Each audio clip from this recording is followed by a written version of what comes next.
واحد بيقول لماذا تخاف من حوار اللا ديني؟ حلو، مفيش مشكلة، نطلعه اللا ديني. فينه اللا ديني؟ اكتب كده لا ديني، يقول لي انا لا ديني. تعال حبيبي، مفيش مشكلة ان شاء الله، سهلة الامور يعني. بيقول لماذا تخاف من حوار اللا ديني؟ اقبل طيب، نقبل طيب.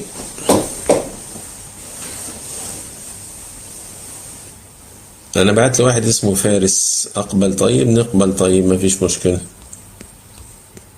انت فين يا حبيبي؟ تعال.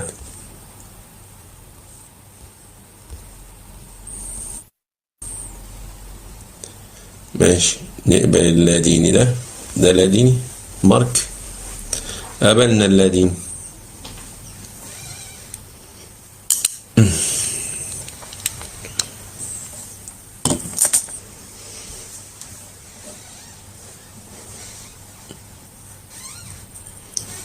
اتفضل يا مارك.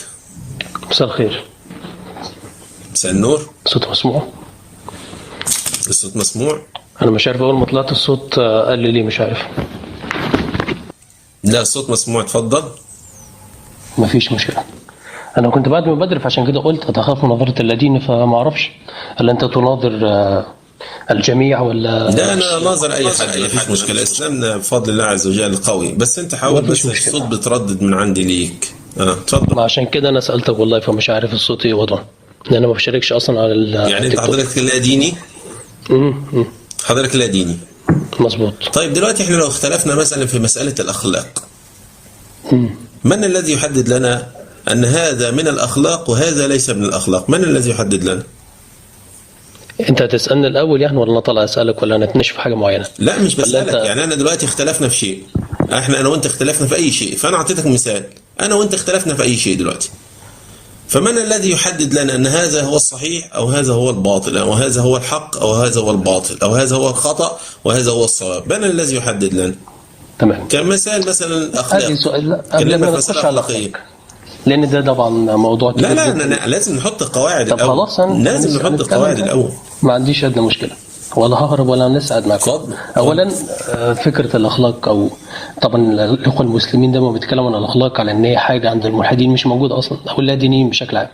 لكن انا ما سالتك عن الملحدين ولا مش ملحدين، انا ما سالتك سؤال. انا بسالك انا كلا ديني. طيب مش ده سؤال، كلمه كلا دين. اولا حضرتك انا بص، انا من طبيعتي طب ممكن اعرف ايه الاخلاق؟ انا ما بحبش اللف والدوران، دايما الاجابه في صلب السؤال. بمعنى ايه؟ كده الان انا سالتك وقلت لك الان اختلفنا في معنى الاخلاق، من الذي يحدد لنا معنى الاخلاق؟ فالمفروض اجابه حضرتك تقول لي 1 2 3. لا طبعا، هقول لك بقى دلوقتي احنا نعرف الاخلاق، وساعتها نتفق هل هذا المصطلح ما يسمى بالاخلاق ام لا. ده اولا. ثانيا، ثم نتفق على المصادر اللي احنا نرجع عليها ونقول هل هذا اخلاقي ام غير اخلاقي. فلنفترض مثلا ما فيش مشكله، وليكن الشذوذ مثلا، عشان تفتكرني ماليش دعوه بالشذوذ ولا مش الشذوذ. لا هذا ليس. الله، ما انا لازم احدد هنتكلم في ايه. انت يعني بقول لك اكمل لك كلامي. انا اكمل لك بس. هل كل الاديني غير اخلاقي؟ هل كل الاديني اخلاقي؟ طبعا لا. انا ما سألتك، انا ما طعنت في حد. طب انا هكمل لك، انت هتسالني كلا ديني يا استاذي، بس عشان اوضح لك الفكره. حضرتك انت بتحاول تعرفني بنفسك وانا عارفك. ايوه يعني طبعا انا هكلمك كلا ديني، انا تعرفني العقيده بتاعتك. اسمع واحده بس، واحده بس. حضرتك انت بتحاول تعرفني بنفسك او بتعرفني باللي انت موجود فيه الان، سواء كنت ملحد او لا ديني، تمام، او لا ادري. انا عارف الكلام ده كله، فانا بسالك دلوقتي، انا بقول دلوقتي ده الشيء ده، الموبايل ده من الاخلاق. جيت انت قلت لي لا والله الموبايل ده لا يخص الاخلاق اصلا. فعلى ماذا اعتمدنا حتى نقول ان هذا الموبايل من الاخلاق او ليس من الاخلاق؟ اتفضل. انا كماركس فيكتور بعتمد على المدرسه النسبيه. جميل. اتفضل. وبعدين؟ اتفضل. ما خدتش اجابه. ايوه ما خدتش اجابه حضرتك. يبقى انت مش عارف ايه الاجابه. يعني كل شيء عندك بالنسبه لك، كل عندك شيء بالنسبه لك نسبي. يعني مفيش حاجه دي بتختلف من مكان لمكان طبعا. يعني لو الانسان ده مثلا ابى الشذوذ، واخد بالك، وانسان ابى الشذوذ، يبقى دي اخلاق عنده، ده ليس عنده اخلاق.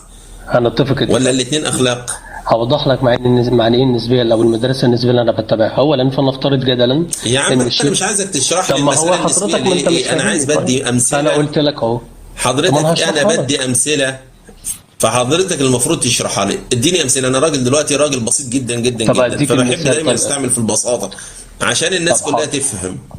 يا استاذي فكره ان انت بسيط دي مش بتاعتي، انا عايز اوضح لك الفكره دي، مش مفيش اختلاف عليها. فلنفترض جدلا ان انت حضرتك بترفض الشذوذ الجنسي.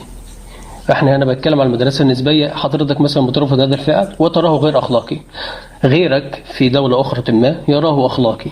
هنا بقى ساعتها احنا مين بقى نتفق مين الاخلاقي ومين غير الاخلاقي؟ انا واقف في النص بقى بقول والله انا مش عارف مين الاخلاقي ومين غير الاخلاقي، لان هي العمليه كلها عمليه نسبيه.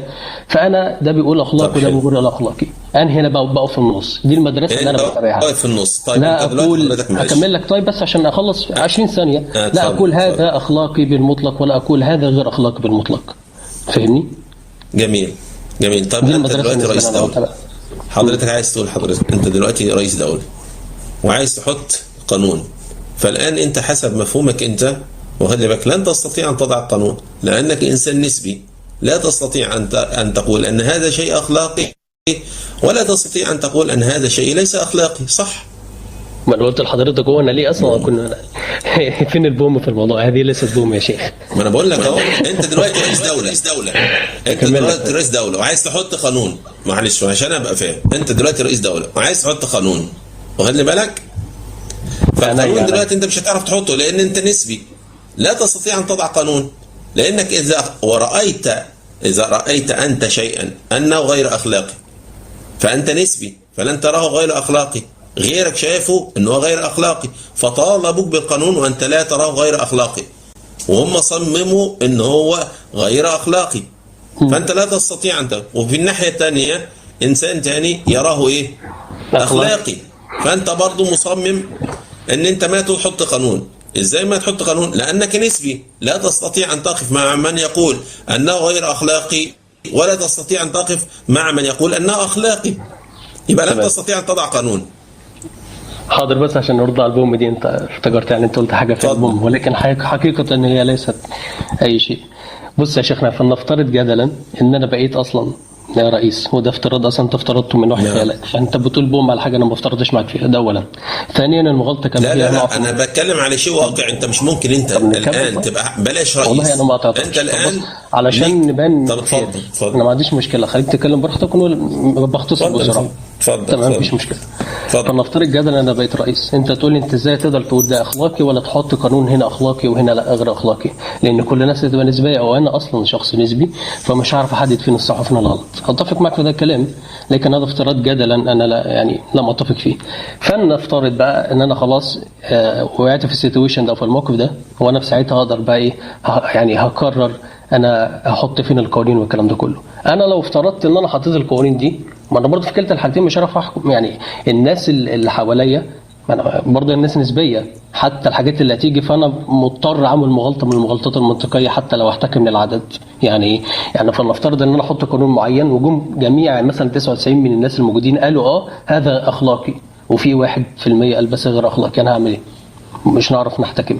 اما بقى يحتكم العدد ويقول خلاص هذا اخلاقي. قانون.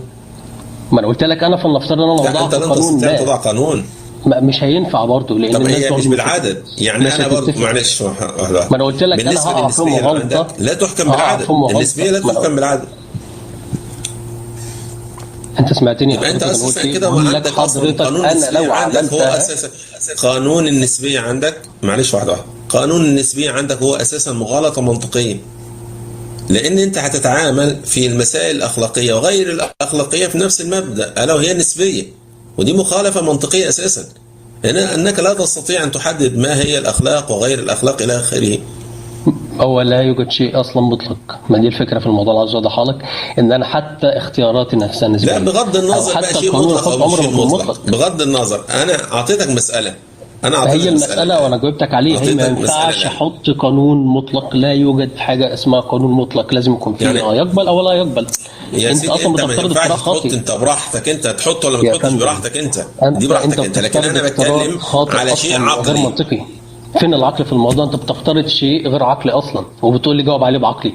يعني انت بتقول لي حط حاجه مطلقه 100%. الان اديك مثال اكتر من كده. اعطيني مثال اجتمعت عليه الشعوب والعالم كله ان هذا شيء مطلق. مفيش حاجه مطلقه 100%. اتفضل. عندك معلش اديك مثال تقريبا. عندك طفلين فواحد منهم جالك قال لك يا بابا انا اريد ان امارس الشذوذ، تمام؟ والاخر قال لك لا يا بابا والله انا مش عايز امارس الشذوذ وانا شايفه ان هو عيب يا بابا. انت هتعمل ايه في الحاله دي؟ انا حاسس ان انت بتحاول تخش على مغالطه الشخصنه. ده عامه ما عنديش اشكال ممكن ارد عليه، بس مش شخصنه والله. دي اسمه مغالطه، دي اسمه ما تقعدوش تقولوا لي بس مغالطه غير منطقيه. انا بديك دلوقتي واقع. انت عندك طفلين، أجاوبك. الطفل قال لك انا اريد ان امارس الشذوذ، والطفل الاخر قال لك انا شايف ان هو عيب يا بابا. حريه شخصيه. فانت هتقف مع مين ومين ضد مين ودي مين مع مين؟ اتفضل. حريه شخصيه. عايز نرد حريه شخصيه، مفيش مشكله خالص. يعني الاثنين عندك صح. انا لا اتحسس. طبعا انا اصلا شخص نسبي فمش عارف احدد فين الصح وفين الغلط. اتفق معك في ده الكلام. انا اصلا شخص نسبي فمش عارف احدد فين الصح وفين الغلط. اتفق معك في ده الكلام. الاثنين عندك صح. انا لا اتحسس. الاثنين عندك صح. طبعا الاثنين عندك صح. انا لا اتحسس. الاثنين عندك صح. طبعا. طلعت ان انا ما بفهمش. انا حمار. انا بقول لكم على الهوا اهو، انا حمار. انا 150 حمار في بعض.